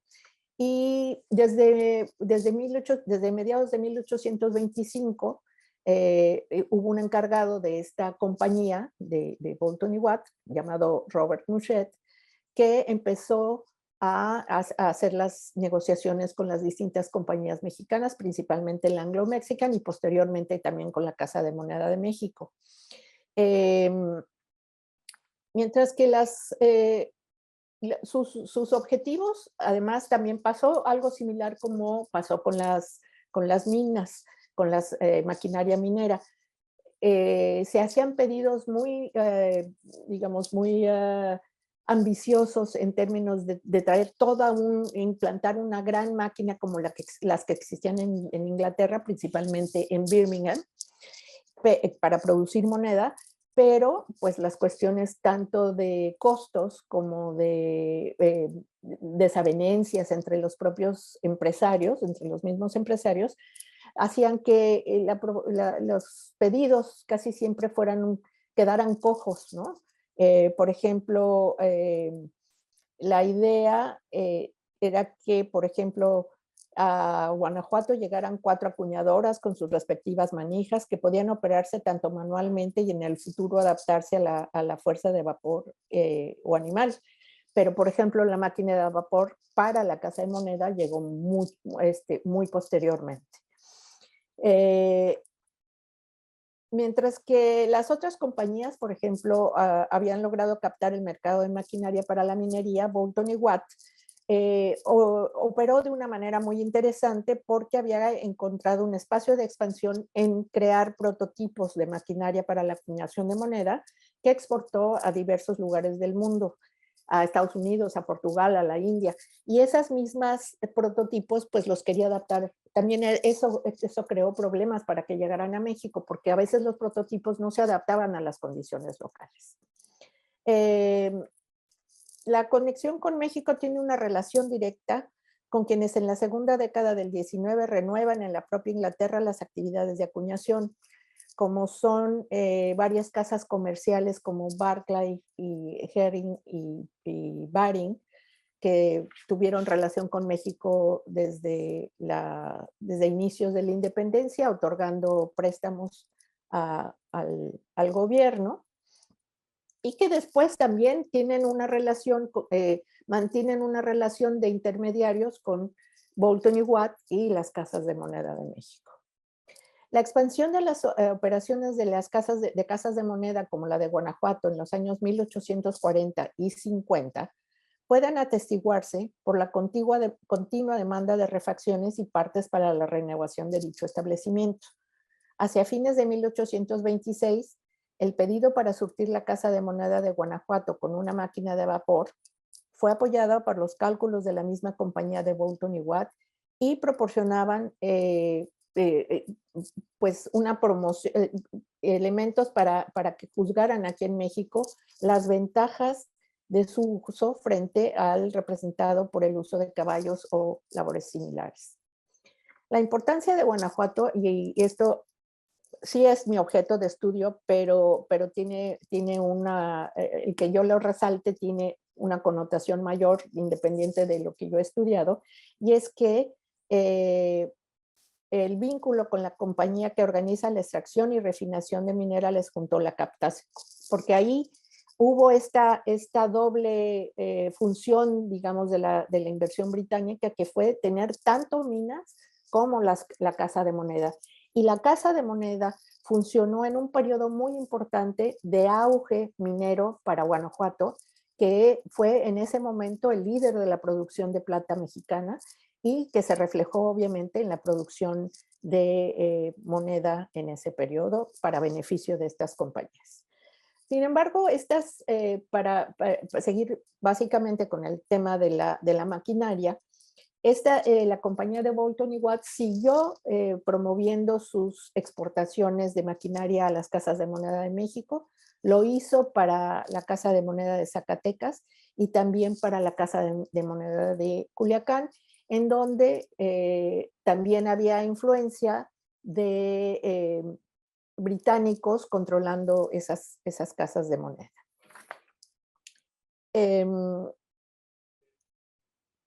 Ellos, como les decía, crearon a través de esos prototipos, siguieron promoviendo también con otras casas comerciales en México, como fue McAlmont y Gibbs, que fue una compañía muy importante que captó muchos otros negocios, no solo mineros, sino comerciales, sobre todo en la segunda mitad del siglo XIX. Mantuvieron este vínculo con Boulton y Watt para continuar con las exportaciones de maquinaria hacia México. Para terminar, quisiera decir que es posible argumentar que la llegada de insumos de distinto tipo que sirvieron para la modernización de actividades industriales en México desde Inglaterra, producto de su revolución industrial, no desataron un proceso intensivo ni de corto plazo que orientara la producción hacia la mecanización de cuajo. No obstante, puso de manifiesto las ventajas que la introducción de nuevas formas de fuerza motriz en las minas mexicanas y muy particularmente en la producción de moneda sustituyó cualquier otra forma de tracción para las operaciones de máquinas. Por su parte, la demanda creada por el mercado mexicano pudo abastecerse debido a una cierta estandarización de la construcción de maquinaria en Inglaterra, en el caso de la compañía de Boulton y Watt, que surtió de maquinaria y herramienta por un largo periodo. A través de la colocación de esta infraestructura industrial, se alimentaron lazos de contacto entre agentes comerciales británicos en México que abastecieron tanto de insumos industriales como de otros insumos a la minería mexicana. El proceso de adaptación de maquinaria convivió con antiguos métodos por un periodo considerable. Sin embargo, sentó bases para la incorporación cada vez más intensiva de métodos de producción masiva en el largo plazo. Muchísimas gracias. Muy bien, querida Alma. Sin duda Gracias. que vamos a discutir el tema de, pues ahora sí que de todos los traslados, bueno, seguimos con la tecnología, indudablemente, pues ahora sigue con los vínculos de una nación con otra. Ahora sí ya estoy apuntando algunas preguntas que hacerles, no sé si al final en ese sentido. Y bueno, voy a darle la presentación a Juan bueno, ahora sí que al maestro Juan Matamala Vivanco, que es el que cerraría esta sesión, y a ver si podemos establecer un pequeño diálogo al final, que sería un poco la intención, y ahora sí que si me contestan cuando menos algunas de mis preguntitas. Entonces, adelante voy con, bueno, es el maestro Juan Matamala Vivanco, que para mí es bastante conocido. Él es profesor investigador también del Instituto Nacional de Antropología de la Dirección de Estudios Históricos. Él estudió la licenciatura en etnohistoria, precisamente en nuestra escuela, en la Escuela Nacional de Antropología. Es maestro en historia por el Colegio de México y también es candidato a doctor precisamente por la misma institución. Y sus principales líneas de investigación son las casas de moneda y la minería en México durante el siglo XIX. Debo decir que él ocupó, cosa que sí vale la pena mencionar, la Subdirección de Investigaciones Históricas de la Dirección de Estudios Históricos entre el 2004 y el 2007. Ha sido también profesor de asignatura de la licenciatura en Relaciones Internacionales del Tecnológico de Monterrey y tiene un amplísimo trabajo dedicado a las fuentes, ahora sí que de la historia. Entre otras cosas, bueno, el acervo histórico de papeles de familia, mismo que fueron nuestras primeras publicaciones allá en nuestra primera infancia. Después fueron muchos años de haber trabajado en el archivo histórico de la Casa de Moneda, también ahora sí que con la coordinación de Inés, sin duda, pero trabajó también muchísimo en la guía de protocolos del Archivo General de Notarías de la Ciudad de México, de la que tiene pues muchas de sus publicaciones. También, bueno, en el Archivo del Agua y en el Archivo General Agrario. Yo creo que un trabajo bastante importante en términos de conservación y difusión del patrimonio, ahora sí que histórico de los mexicanos. Ha coordinado también diversos diplomados y coloquios académicos en su centro de trabajo, como precisamente el diplomado de Historia de México colonial y diplomado de Historia de México del siglo XIX. Son ambos importantes. Debo decir que buena parte de sus trabajos están publicados en artículos que son de especial interés, tanto en temas de tecnología como en temas de, últimamente está también metido un poco hasta en la historia de los propios inmuebles. No solamente menciono algunos de sus trabajos, como en el caso de la Casa de Moneda de Zacatecas durante la primera mitad del siglo XIX, en un libro colectivo de José Antonio Batis y Enrique Covarrubias, que se llama La Moneda en México, publicado por el Instituto Mora y el Colegio de México. Tiene otros trabajos sobre, por ejemplo, la descentralización de la acuñación en la Nueva España para la revista Betas, es una revista del Colegio de San Luis. Trabajos también sobre los temas del vapor y la electricidad y la leña en el combustóleo, innovación tecnológica de la Casa de Moneda de México de 1900 a 1910, en el Boletín de la Sociedad Mexicana de Numismática, y bueno, por mencionar otras trabajos, en el caso de empresariado regional y acuñación en Zacatecas, la Compañía Guanajuatense Zacatecana de 1876 a 1895, en un texto de Inés Herrera, Historia del Subsuelo, 6 siglos de minería en México, y pues que es un suplemento del Diario de Campomuy, que pues la verdad que sí los invitamos a que lo vean. Creo que, bueno, sin duda, uno de los trabajos en fechas recientes es precisamente para para hablar también de la construcción misma ahora sí que de la Casa de Moneda y del edificio mismo en Zacatecas. Los invito simplemente a revisar algunos de sus trabajos, precisamente la Mediateca de Lina, que va a ser, pues es una fuente importante de distribución de muchos de los trabajos, así como de los otros colegas que son de la dirección que he presentado. Adelante, Juan, seguro que nos hablará de tecnología, eso es lo que tengo. Muchas gracias, Delia, y muchas gracias a Inés y a mis colegas en esta mesa. Y sí, en efecto, el tema que voy a tocar hoy es, así como el doctor que me antecedió, buscaba una reivindicación no buscaba, nos hablaba también de una reivindicación de estas mujeres mineras. En este caso, un poco tiene el sentido de buscar una reivindicación de un aporte tecnológico hispanoamericano importante que es muy poco conocido. Todavía no veo en pantalla mi presentación, no sé si hay algún problema. No tengo... Nosotros sí le estamos Se viendo. ve perfecto. Sí, bueno, yo no me veo, no veo mi presentación en la pantalla, pero voy a guiarme por la que tengo. Entonces, ¿a qué me refiero? Básicamente al método de amalgamación en barriles o toneles en Hispanoamérica, siglos XVIII, XIX, y para ello hice una breve cronología de los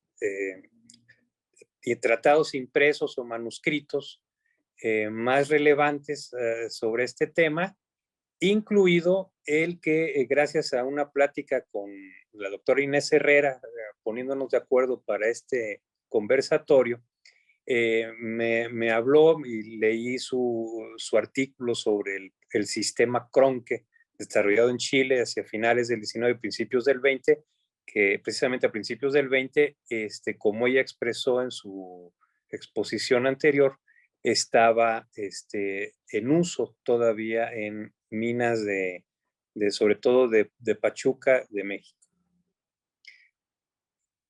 ¿Cuál es entonces voy a hacer sobre todo énfasis con este fechado de 1772, el autor es Juan de Macia y es publicado en Antigua, en la capital de la Capitanía de Guatemala, en esa fecha.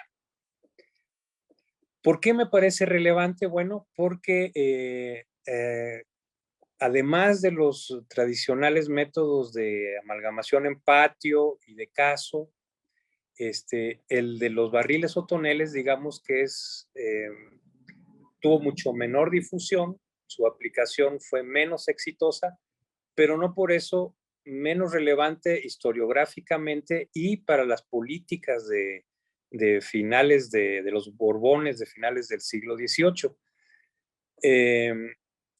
¿A qué me refiero con esto? Que bueno, que el que es muy conocido es precisamente el impreso elaborado por el barón de Bort en 1786, impreso en Sajonia, Alemania.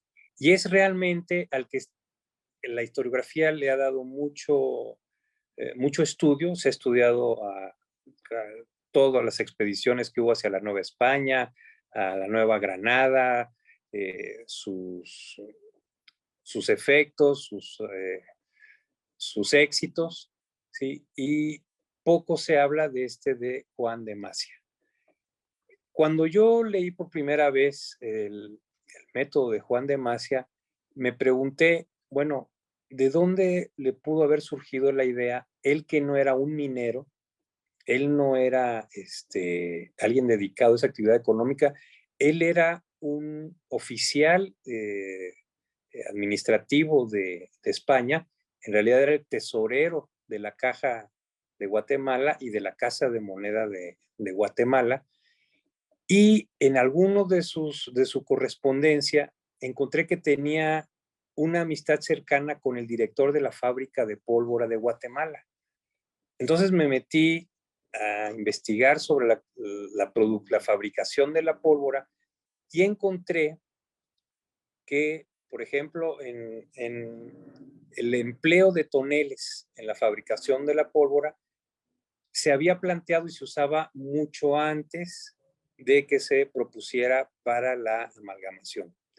Aquí les muestro una imagen, ¿sí? de esta parte ilustrativa de lo que corresponde a la enciclopedia francesa, fechada en 1769, ¿sí? 3 años antes de la elaboración del trabajo de Juan de Masia. Y estos son lo que encontré, el sistema que usted utilizaba en la siguiente lámina para fabricar pólvora. Y está muy claro el uso de toneles, ¿sí? A través de una fuerza mecánica, ¿sí? Que es lo que va a estar planteándose para este sistema de amalgamación en toneles. Entonces, yo tengo la hipótesis que en realidad estas ideas surgen de tomar de la fabricación de la industria de la pólvora la idea para adaptarla a la amalgamación de metales preciosos. Este impreso, ya cuando sale en 1772, la siguiente pregunta que me hice fue, bueno, ¿y por qué no se difundió? Sí, siendo un impreso, no un manuscrito, un impreso. Y entre otras cosas, resulta que publicado en 1772, al siguiente año, cuando él está haciendo sus gestiones ante la corona española para que le otorguen recursos de experimentar con su método, sucede que en 1773 viene una serie de terremotos que destruyen precisamente la ciudad de Antigua, en Guatemala. ¿Sí? Es un caos, deciden trasladar al poco tiempo, o sea, abandonar la ciudad, la administración, trasladarse a otro lado, y él como administrador, como tesorero de la caja, es encargado de hacer buena parte de este traslado de los archivos y de los caudales de Guatemala. Entonces, en ese momento se suspende todas las gestiones que él hacía para que su método fuera aprobado y financiado por la corona. Aquí hay en esta lámina de los laberintos administrativos de España, ¿no? Y aunque sí se emite un dictamen en 1773, no sabemos siquiera si llegó a las manos de Juan de Masia. ¿Okay? No solo intenta que en España se conozca su texto, sino que también lo envía aquí al Tribunal de Minería, al que le solicita además una visita a los minerales de Guatemala para mejorar su extracción, ¿no? Hace también una mención hacia el final de su vida que tenía la intención de viajar a la Nueva España, a su capital, a la Ciudad de México. Bien, esta es la portada del texto, ¿sí? Y los primeros renglones es nueva máquina para el beneficio de metales de plata por azogue, de cuya práctica resulta sacarles toda la ley en 8 días. Se ahorran los crecidos gastos de sal, materiales y jornales de los magistrales, el continuo, laborioso trabajo y enfadoso cuidado de la poruña que necesita el beneficio ordinario, la mayor parte de la pérdida de azogue, y se aumenta una cuarta parte más de plata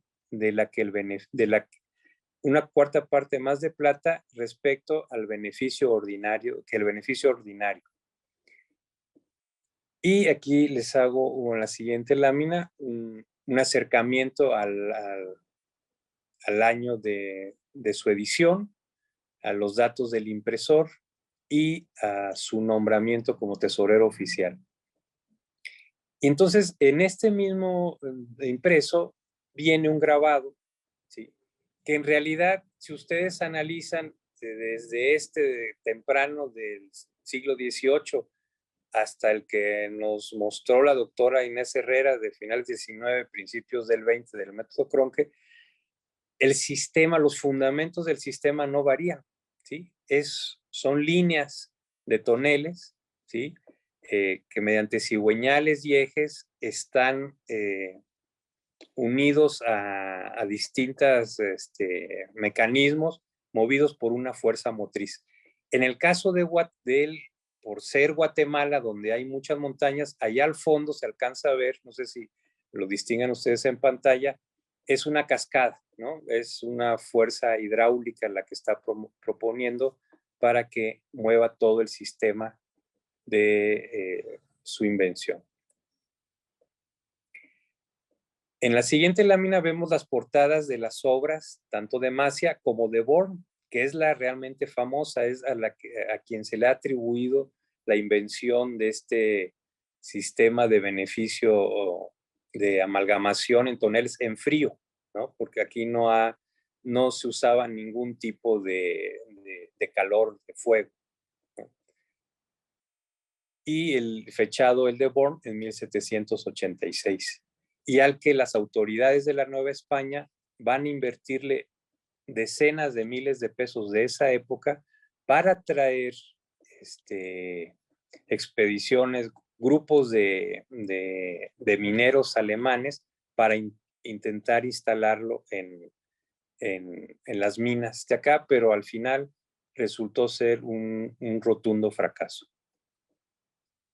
Otra preocupación que tenía este autor, Juan de Macia, en su método, era también disminuir el trabajo humano.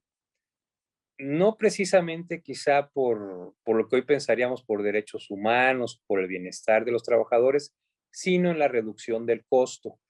¿Por qué? Porque hasta ese momento la etapa de la amalgamación, que era como repasar o revolver las mezclas, se hacía con personas, ¿sí? Con pies descalzos. Y todos sabemos que el mercurio, bueno, ahora sabemos, antes quizá no tanto, pues que el contacto con el mercurio prolongado pues es muy tóxico, ¿no? Entonces, él está proponiendo que con su método se va a evitar también que esa etapa del proceso se elimine, ¿sí? Con seres humanos y que sea una máquina quien lo haga. Al respecto, Humboldt, a principios del siglo XIX, habla de este cambio de eliminar el repaso mediante personas, pero dice que es hacia 1786 que se trae de Perú a México, o sea, posterior nuevamente a lo que estábamos hablando de 1772, que venía, lo había importado desde Perú y que hasta esa fecha es que se empieza a proponer aquí en México. Entre otros datos importantes de su invento está que él se ve que era una persona ilustrada porque cuando salió el método de Born y tuvo tanta aceptación, tanto éxito, digamos, él dejó escrito, ¿sí? Que se había enterado de esa publicación.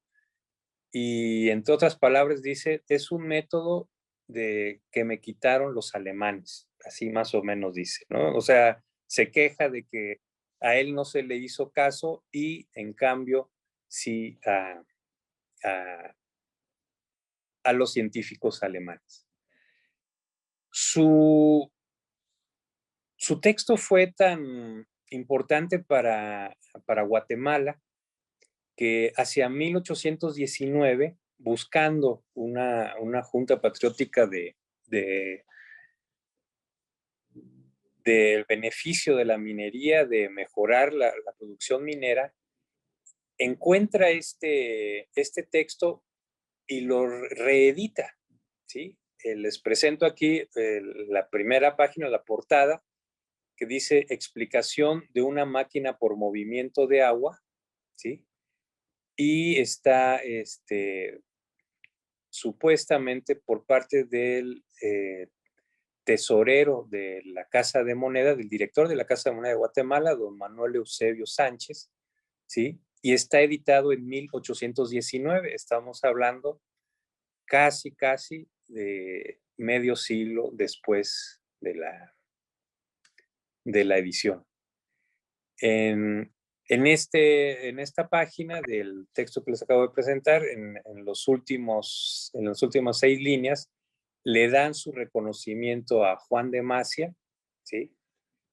Y también publican un grabado con los mismos fundamentos, ¿sí? del texto de Macia de hacía ya casi medio siglo. Vean, igual es como una especie de volcán con una caída de agua, que que es lo que proponían para el movimiento de los toneles o barriles.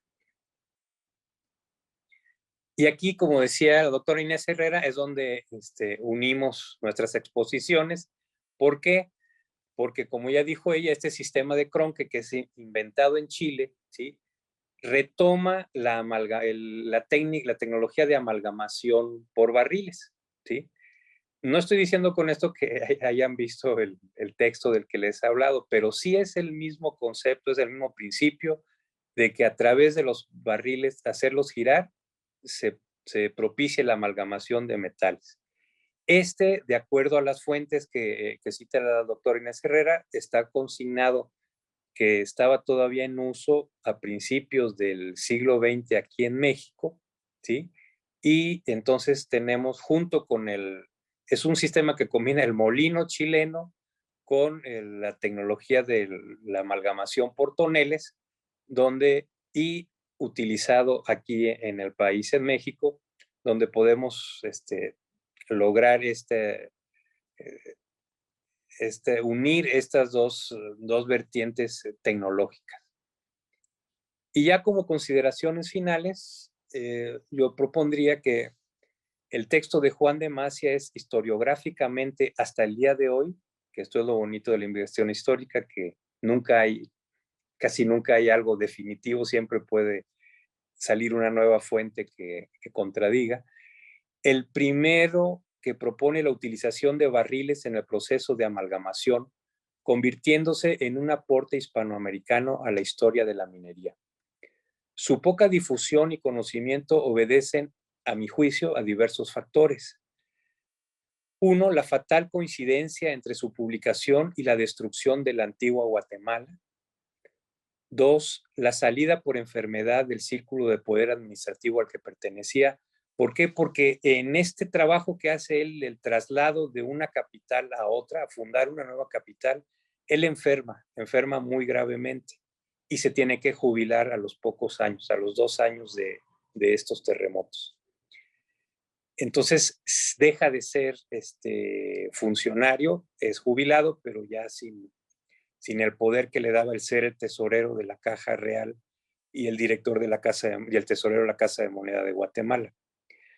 Otro aspecto que considero importante es que la política borbónica posó los ojos fuera de sus dominios americanos para encontrar soluciones a la extracción y refinamiento de los metales preciosos. No obstante, las innovaciones exitosas tecnológicas de los métodos de patio y caso que se habían hecho muchos siglos antes. 4, el ser un administrador y no un académico, ¿sí?, lo dejaba fuera del círculo ilustrado apoyado por la corona. Eso también me parece relevante porque, como saben, se crean redes, ¿sí?, entre estos círculos científicos que son quienes se van a estar apoyando, y él, por ser un administrador, no era parte de estas redes de los núcleos científicos.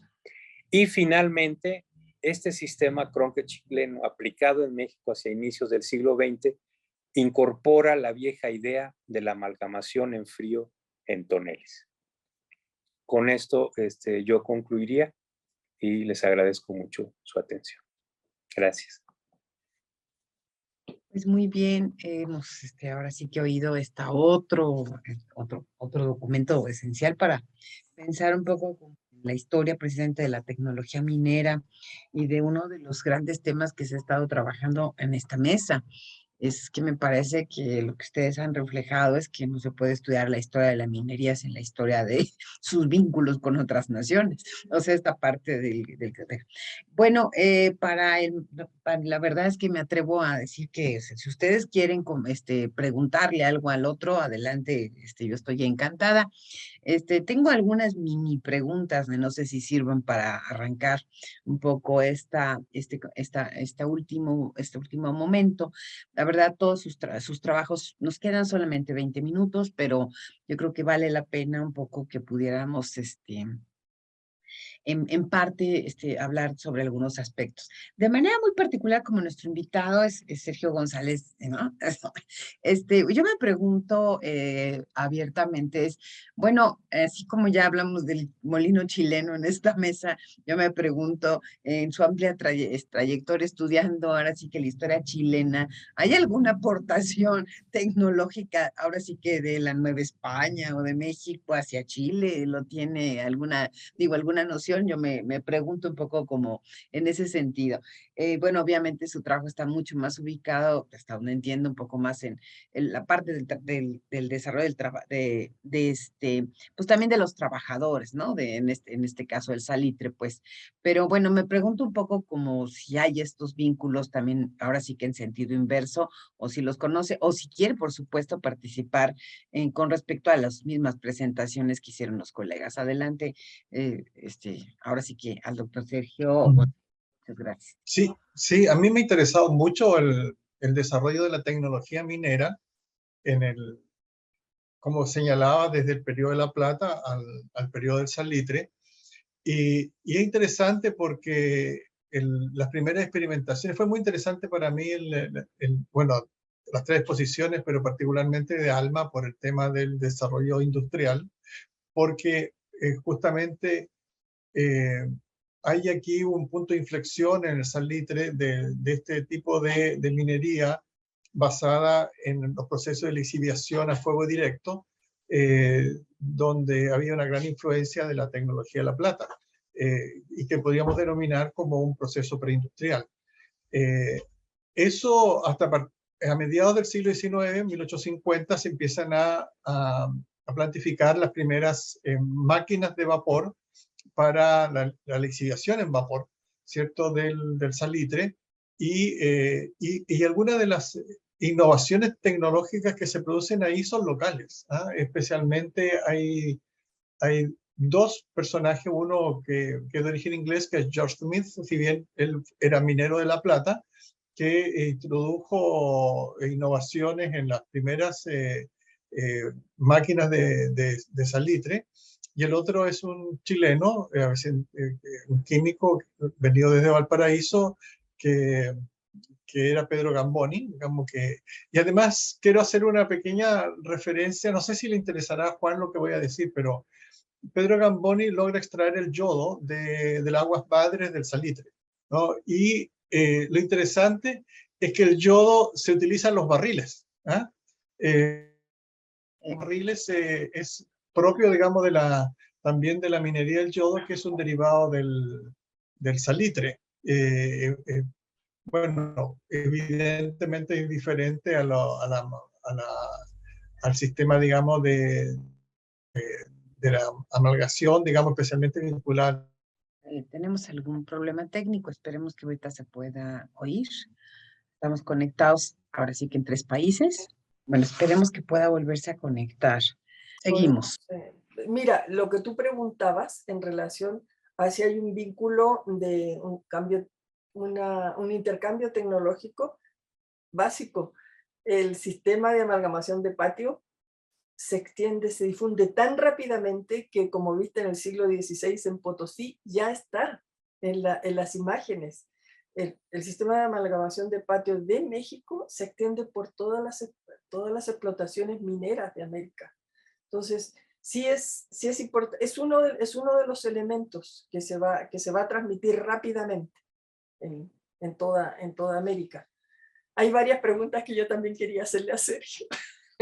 Pero bueno, pero podrías hacérselas a los otros compañeros, adelante. No, porque ya los conoces. es que él, no, es que lo que él está tocando es un espacio que políticamente pertenece a dos naciones. Dos países. Entonces, y que yo estuve trabajando en esto de los cementerios de disidentes en las regiones mineras, y aparece en el caso de Tarapacá, que perteneció a Perú, al final del periodo, cuando empieza la guerra, un cementerio de disidentes que es Tiliviche, que es inglés, pero que nace en la época peruana. Entonces, le quería hacer una pregunta en relación a eso, y también en relación a qué pasa con este grupo de mujeres luego de que se instalan los chilenos en el territorio, y qué son de las explotaciones salitreras. Yo le leí, fue mi fuente para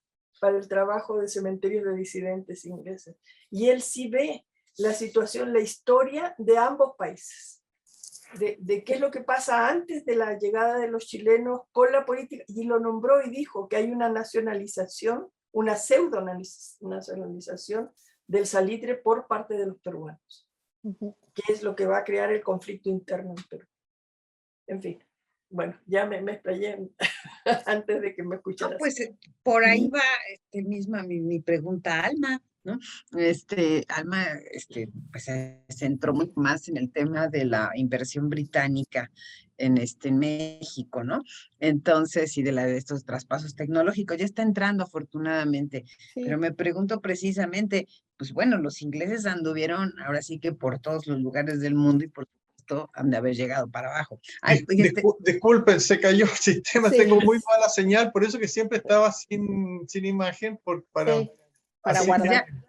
Ya claro. tenemos algunas preguntas, está aquí acumuladas, y muy particularmente, perdón, antes de que arranque con Alma, con el tema de la inversión británica también, ahora sí que del otro lado, es bueno, de estas transferencias tecnológicas, me pediría a Inés que si ahora sí le comunica, ahora sí, ya que estamos aquí, las preguntas que tenía. Adelante. No. Sí,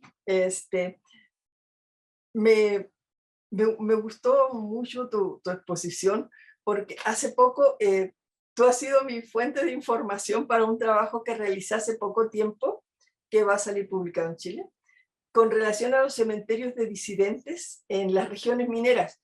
Y uno de esos cementerios, el de Tiliviche de Tarapacá, nace en la época peruana. Entonces, me tuve que ir más atrás para explicarme de qué manera surge en ese lugar específicamente, y los ingleses y Humberstone, todo cómo se da. Tú has estudiado cómo fue el desarrollo histórico en esta región que forma parte de dos países. Entonces es difícil llegar a poder conocerlo. Y creo que has dado en el clavo en esto, y me has ayudado muchísimo, y me ha gustado mucho la exposición y cómo vas hacia atrás en la investigación. Es interesante cómo estas mujeres en la época de la nacionalización, la pseudo nacionalización del salitre en la época peruana, se van a apropiarse, o por lo menos manifestar la propiedad que tienen sobre esto. ¿Y qué pasa con ellas después del 79? O sea, toda la propiedad salitrera se pierde en el periodo chileno en cuanto entran los chilenos a Tarapacá. ¿Qué pasa con estas propiedades? La mayoría de las propiedades de estas mujeres fueron compradas por los bancos asociados al gobierno del Perú, y como les pagaron en certificados o bonos, cuando se generó la guerra, llegaron rápidamente muchos especuladores a comprar los certificados y bonos, y por tanto la mayoría las vendió, y luego quienes rescatan, porque después el gobierno chileno el 82 ya establece una ley en que le devuelven todas las... Yo quería saber. Certificados porque los habían vendido a bajo precio, digamos, especialmente a compañías extranjeras, Claro.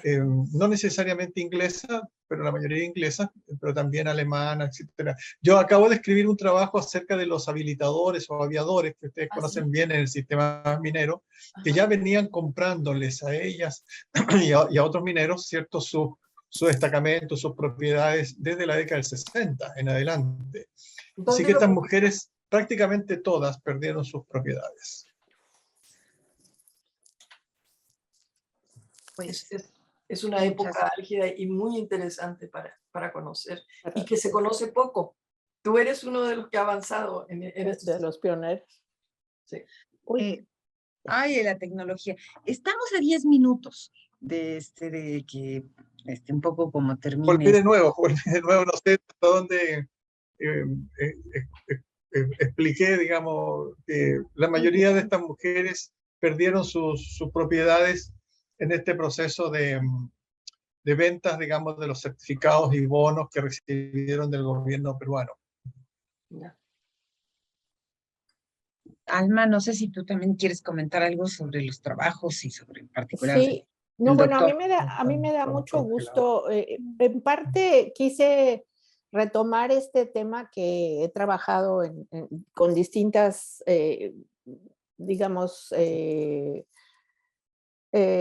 con distintos enfoques en distintos aspectos, porque una cosa que me ha gustado mucho es que en Chile también hay muchos estudios sobre la participación extranjera en la minería. Y a mí me gustaría en algún momento, a ver si podemos provocarlos a los colegas allá en Chile, para que hagamos una cosa comparativa por los distintos periodos. Lo que yo conozco, lo poco que yo conozco del proceso de la inversión extranjera en Chile, es que hay una intensa participación en el comercio chileno a principios del siglo XIX, muy intensa, y también eso pasa en México. Pero digamos que la participación en la minería, no sé si porque no está estudiada o porque no es así, es más, está más estudiada para el fin del 19 allá. En cambio, en México, justo porque hay estas compañías que son muy importantes, yo sé que se organizaron compañías también en Chile, pero no sé qué tanto están estudiadas ya como minería deslindadas del comercio. Aquí, aunque había comerciantes británicos muy metidos, en efecto sí ya había técnicos e ingenieros y ya después como que entraron más fue al revés, como que más bien se convirtieron en comerciantes desprendidos de la minería. Y creo que es un proceso al revés. A lo mejor me equivoco para el caso de Chile, pero eso me parece. Y luego las influencias, ¿no? Las influencias que quedan. A mí hay una cosa que a mí me parece que en Chile hay una permanencia, por lo menos en el aspecto social, que dejaron más clavada los ingleses que en México. En México se ve menos, siento que hay una comunidad muy pequeña de británicos con una influencia muy grande, al revés que pasa en Chile, de lo que pasa en Chile o en Argentina o Brasil, en donde la comunidad británica es quizás más grande, pero no sé hasta qué punto es más importante que otros grupos extranjeros o los mismos nacionales, ¿no? De esos países. Entonces, por eso ahí también me pareció bien interesante lo que dices, aunque tu énfasis no fue sobre la inversión extranjera, es otra cosa, ¿no? Pero tenía yo interés en presentar esto para ver si provocaba algo de comparación y si no, a ver qué hacemos en el futuro, que hay mucho todavía, ¿no? Que hacer en conjunto. Era el doctor Sergio, ¿qué nos comenta sobre el tema? Por Yo supuesto. les pido disculpas porque tengo una muy mala señal de internet. Les pido todas las disculpas del No, se caso. Bueno, entiende. en el caso inglés, eh, bueno, lo importante es que la concentración que hubo en Valparaíso fue clave para comprender todo este fenómeno, ¿cierto? No, Valparaíso. más que el Callao fue Valparaíso. ¿Por Sí. qué? Porque como los barcos venían por el sur, porque tenían que cruzar, ¿cierto? El Cabo de Horno, Valparaíso se transformó en el centro, en la plataforma comercial y bancaria más importante de la economía, digamos. Entonces, ahí se instalaron los ingleses y operaban, digamos, en Tarapacá, por ejemplo, y bueno, en toda la minería del norte, pero y en Tarapacá desde muy temprano. La Casa Gibbs, por ejemplo, fue muy importante, que procedía desde el Perú, desde la economía del guano. Pero también hubo, por supuesto, otros extranjeros como alemanes, la Casa Fulci Martin o Gildemeister, en fin, que se instalaron también. Pero lo más importante es que cuando, en el periodo ya chileno, cuando ya se transforma en un monopolio, digamos, de privado en un cartel, en el fondo, ellos instalan un centro en Londres, que es el Niger Permanent Committee, ¿cierto? Con sede en Londres, y luego tiene su contraparte en Tarapacá, que es la Asociación Salitrera de Propaganda, y también en Valparaíso. Por lo tanto, ahí sí los ingleses comenzaron a través de este cartel salitrero, digamos, que lo lidera en primera fase John Thomas North. Ahí los ingleses sí son los más importantes, son los que tienen el mayor porcentaje de oficinas salitreras, son los que manejan, y también es importante, ¿cierto? Son los circuitos navieros, especialmente de las compañías navieras que son francesas. Pues ahora sí nos volvemos a suspender. Estamos a punto de que se nos acabe el tiempo de grabación. Así que... Bien definido, hasta 1910, y ya después ellos se comienzan a perder interés en esto, a pesar de que hay un auge durante la Primera Guerra Mundial nuevamente, digamos. Pero sin duda que, y los capitales salitreros de Tarapacá, chilenos...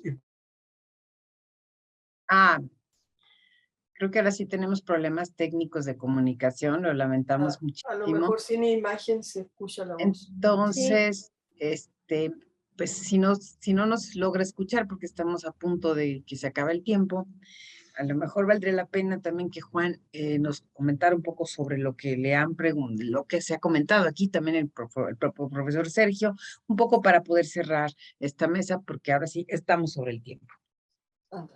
Claro, sí, él estaba dando la explicación de que en la industria del yodo, sí, se utilizan también estos toneles, pero tiene sentido, por eso presentaba yo estas láminas de la enciclopedia francesa. Es todo un paradigma de la mecanización en el siglo XVIII, ¿no?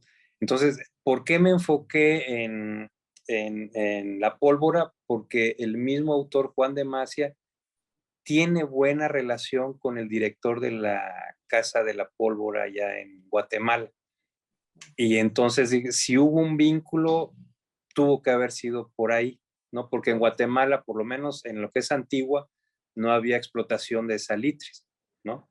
O sea, pero sí habla de su vinculación con el de la pólvora, por eso me fui, pero es muy importante porque es tomar los paradigmas de la época y alguien que es ajeno completamente a la minería, que nada que ver con la minería, se le ocurre hacer esto, ¿sí? Aparentemente de la nada, y es lo que yo traté de explicar, por cómo se le ocurre a alguien que tenía que hacer cuentas, de pronto hacer el primer tratado conocido para amalgamar metales en barriles, ¿no? Claro. Eso sería todo. No, pues Gracias. Es muy interesante. Bueno, pues creo que ha sido un conjunto de presentaciones sumamente importantes que hablan de temas, pues ahora sí que afines en nuestra historia, ahora sí, bueno, una historia que finalmente también se globaliza con el enorme mundo ahora sí que del comercio y de metales, que pues ahora sí que hemos visto que pues viene desde nuestros periodos, del tiempo del Imperio Español y continúa el 19 y tenemos, bueno, hasta implicaciones actuales, aunque bueno, Inés por supuesto se nos fue más atrás. Debo reconocer que me ha encantado esta mesa. Lamento que la cuestión tecnológica nos afecte. Todavía estamos en eventos híbridos. La habíamos pensado en que tal vez se podía hacer en persona, pero bueno, ahorita es una oportunidad conectarnos así, pero bueno, lamentablemente no nos podemos despedir oficialmente del doctor, pero bueno, damos las gracias a todos los participantes, de veras que fue muy interesante su participación, y por supuesto, pues agradecer a todos los organizadores de la 33 Feria Internacional del Libro de Historia y Antropología, que nos han permitido compartir con ustedes esta información. Está entrando, pero estaríamos casi por despedirnos. La tecnología sí nos llevó por este camino. Pues muchísimas gracias. Gracias a ustedes. Gracias a todos. Muy bien. Gracias. Hasta luego. Muchas gracias. Muchas Pues gracias. muchísimas Gracias. gracias. Muchas gracias. Alma, discúlpenme. Ha sido un gusto. Igual, por Compartir favor, con todos. escríbanme y yo les Claro escribo que sí. a ustedes todo lo que quieran. Claro. Encantado. Claro que sí. Y Hemos ya estado organizarán haciendo- el evento que se requiere. Muchísimas Claro que gracias. sí. Gracias. Gracias. Adiós. Hasta luego.